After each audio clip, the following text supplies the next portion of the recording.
नमस्कार दोस्तों, स्वागत है आपका हमारे चैनल पे। दोस्तों आज अपन जो बात करने वाले हैं वो करने वाले हैं एनएसडीएल पे कि एनएसडीएल में आगे क्या करना है, अभी क्या सीन चल रहा है इसका, आईपीओ से लेके अभी तक का पूरा डिटेल में करने वाले हैं। तो मैं दोस्तों बेसिक से स्टार्ट कर देता हूँ कि इसकी जो मार्केट कैप है वो अभी 23,507 करोड़ है, ठीक है।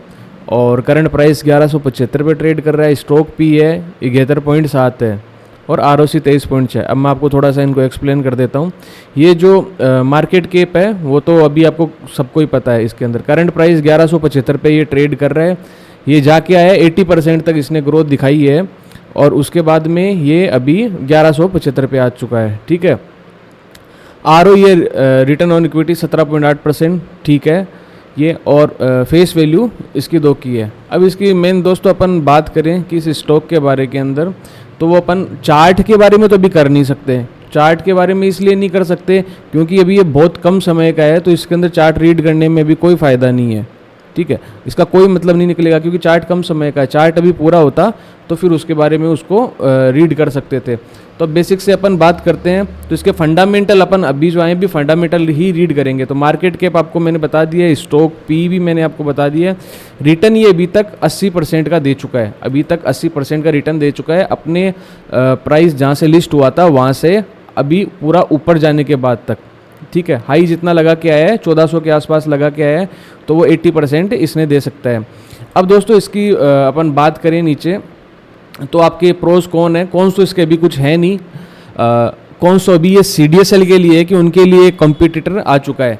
तो कंपनी का सबसे बड़ा फ़ायदा क्या है कि इसके अंदर इन्वेस्ट करने का कि इसने अपना कर्जा है वो बिल्कुल ना के बराबर कर लिया है और डेप्ट फ्री है, यानी कि इसके कर्जा ना के बराबर। अभी कॉम्पिटिटर कौन है इसके अंदर, तो मैं आपको कॉम्पिटिटर बता दूं, यहाँ पे ये है सीडीएसएल अभी इसका है। तो दोनों का पीई देख सकते हो। अभी जो महंगा कौन सा है, अभी महंगा है ये देखो, यहाँ पे पीई होता है ना, इसको देखते हैं। जिसका पीई ज़्यादा होता है वो ज़्यादा महंगा होता है। अभी जो एनएसडीएल है, ये आपको दिखा रहा हूँ एनएसडीएल, ये एनएसडीएल जो है इसका पीई है 71.67 और इसका कंपेयर करेंगे अपन सीडीएसएल के साथ में, क्योंकि सेम इंडस्ट्री के दोनों स्टॉक है, मतलब दोनों एक ही काम है दोनों का, ठीक है। कंपनी अलग अलग है, काम एक ही है दोनों का। तो इसके अंदर अपन इसका कंपैरिजन एनएसडीएल का सीडीएसएल के साथ ही हो सकता है। तो सीडीएसएल का पहले कोई कॉम्पिटिटर नहीं था, अभी आ गया एनएसडीएल। तो सीडीएसएल का अभी जो पीई रेशियो है वह 65.93 और एनएसडीएल का 71.67। तो इसके अंदर ज़्यादा आ रहा है वो एनएसडीएल का है। इसका मतलब एनएसडीएल अभी महंगा है, ठीक है, सीडीएसएल के मुकाबले, ठीक है। अभी स्टॉक प्राइस डाउन आ रही है, वो अभी अपन डिटेल में चर्चा करेंगे कि उसके अंदर क्या कर सकते हैं, ठीक है। अभी अपन आगे बात करें तो नीचे क्वार्टरली रिजल्ट जो परसों आया था वो आपको मैंने बताया भी था कि Q1 के अंदर इसके अंदर क्या हुआ है, ठीक है। ये स्टॉक क्यों गिरा था उसका कारण एक बार मैं आपको फिर से भी बता देता हूँ, ठीक है। कंपनी का प्रॉफिट है वो तो बढ़ा था, अपन के रिजल्ट के बाद गिरा क्यों था, क्योंकि इसका रेवेन्यू डाउन आया है। प्रॉफिट तो जंप किया है लेकिन रेवेन्यू डाउन आया है। तो किसी भी स्टॉक का क्या होता है कि अगर उसका रेवेन्यू गिर रहा है, यानी ओवरऑल उसकी जो सेल है, उसकी क्वार्टरली ईयरली जो भी होती है वो डाउन आती है और उसका प्रॉफिट बढ़ता है, तो भी स्टॉक तो गिरेगा। क्योंकि एक्सपेंडिचर वाली जो मैंने बातें आपको पिछले वीडियो में बताई थी एनएसडीएल के में, क्योंकि एक्सपेंडिचर तो उतना ही रहना है। अब जैसे कंपनी 100 रुपये कमा रही है, ठीक है, 100 रुपये के अंदर खर्चा तो उसका 20 रुपये है, यूँ मान लो कि 100 रुपये कमा रही है, खर्चा उसका 20 रुपये है, ठीक है। अब उस 20 रुपये के अंदर वो कंपनी 150 कमाएगी तो भी 20 रुपये खर्चा रहेगा, 100 कमाएगी तो 20 रहेगा, समझ गए। तो अगर आपको ये बातें डिटेल में जाननी है तो पिछले वाले वीडियो में आप जो एनएसडीएल का है उसमें जाके आप देख सकते हो। बाकी इसके अंदर अपन बात कर रहे थे कि इसका प्रॉफिट का, स्टॉक प्राइस का Q1 के बाद ये क्यों गिरा था, वो आपको मैंने कारण दे दिया है, ठीक है। अब नेट प्रॉफिट है इसका जो लास्ट क्वार्टर के मुकाबले देखो यहाँ पे बढ़ा है, ठीक है, लेकिन फिर भी स्टॉक प्राइस गिरा है। अब प्रॉफिट लॉस की बात करें तो कंपनी प्रॉफिट के अंदर ही है, कंपनी प्रॉफिट में, कंपनी में कोई दिक्कत नहीं है। ये कंपनी की बैलेंस शीट है, ये मैं आपको दिखा देता हूँ। ये कंपैरिजन अपन कर लेते हैं मार्च 2024 मार्च 2025 के अकॉर्डिंग, ठीक है। इक्विटी कैपिटल में 40-40 है, ठीक है। और रिजर्व जो है, रिजर्व वो चीज़ें होती है जो कंपनी के पास फंड है, बैलेंस है, एक तरीके से अपने पास पड़ा है कुछ अमाउंट, ठीक है। तो वो 1644 था, वो 1965 हो गया है, ठीक है। उधारी थी कंपनी की, बोरोइंग यानी उधारी थी, जो पहले ये 14 यानी 14 की थी, वो अब 10 की हो चुकी है। यानी उन्होंने उधार कम करी है, डेब्ट कम किया है, इन्होंने कर्जा कम किया है, ठीक है। और उसके बाद अपन नीचे आते हैं तो टोटल असेट्स, पहले असेट्स यानी कंपनी के पास कितनी प्रॉपर्टी है, कितना उनका सारा सिस्टम है, कितना उनके पास असेट्स पड़ा है। तो वो पहले 2258 था, जो कि बढ़ करके अभी 2985 हो गया है, ठीक है। कहाँ 2200, कहाँ 3000 के अराउंड। तो ये मैं तो कहता हूँ शेयर जो ये स्टॉक है ये काफ़ी ज़्यादा स्ट्रॉन्ग है, ठीक है, बहुत ज़्यादा स्ट्रॉन्ग है।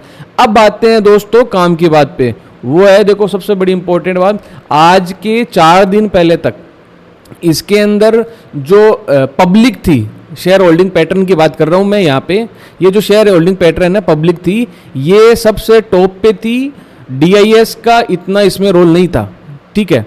ये जो होल्डिंग थी पब्लिक के पास ज़्यादा थी, अभी जो है DIS के पास ज़्यादा हो रही है। यानी डोमेस्टिक इंस्टीट्यूशंस हैं, जो डोमेस्टिक इंस्टीट्यूशंस यानी यहाँ की संस्थाएं हैं, जो इंडियन है, म्यूचुअल फंड हो गया या फिर कोई और बड़ी कंपनी हो गई, उनका स्टेक है इसके अंदर, वो बड़ा है। यानी शेयर ये स्टॉक है ये काफ़ी स्ट्रॉन्ग है, फंडामेंटल बहुत स्ट्रॉन्ग है, तभी ये बड़ा है, ठीक है। अभी देखो पब्लिक इसमें से कम हुई है और DIS की इसमें एंट्री होती हुई दिख रही है। FIS ने भी थोड़ा माल उठाया है इसका। तो दोस्तों कहने का मतलब ये फंडामेंटली बहुत ही स्ट्रॉन्ग ये स्टॉक है। इसको आप अभी, हाँ अभी ये थोड़ा हाई पे चल रहा है, इसका इंडस्ट्री पी से ज़्यादा इसका पी हो रखा है, लेकिन वो हाई चल रहा है। लेकिन इसको अपन देखेंगे कि इसको कब परचेज करना है। मैं बाय सेल की रिकमेंडेशन नहीं कर रहा, मैं एजुकेशन पर्पज़ के हिसाब से आपको समझा रहा हूँ।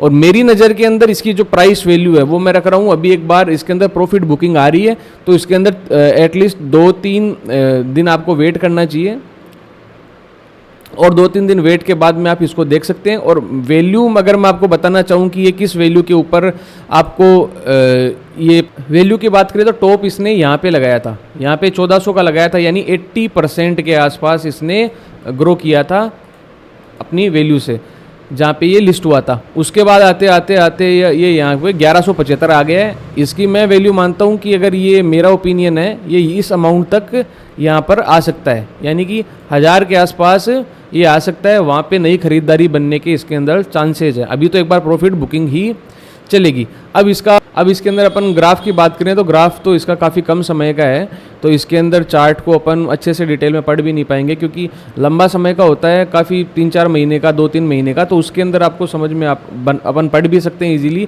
यहाँ पे भी पैटर्न है, वो IPO के बाद तुरंत की एक बार हाई गया हुआ है, तो वो कोई पढ़ने लायक पैटर्न नहीं होता है। बाकी फिर भी आप ये यहाँ से देखते हो, इसकी वैल्यू थी ये यहाँ तक, ये वाली, ये एक बार हाई है इसकी। तो ये अगर 1000 के आसपास आता है, ये अगर 1000 के पास आता है, तो मैं मानता हूँ कि ये स्टॉक वहाँ से परचेज के लिए ठीक रहेगा। अभी इसके अंदर प्रॉफिट बुकिंग आ रही है, और डोमेस्टिक इंस्टीट्यूशंस है वो इसके अंदर, जो मैंने आपको अभी यहाँ पे दिखाया था, वो काफ़ी ज़्यादा हाई लेवल पे माल उठा रही है इसके अंदर, ठीक है, इसके अंदर। और इसके अंदर मैं आपको बता दूँ, ये है जो IDBI bank, HDFC bank, state bank of India, union bank of India और कैनरा बैंक, ये एकदम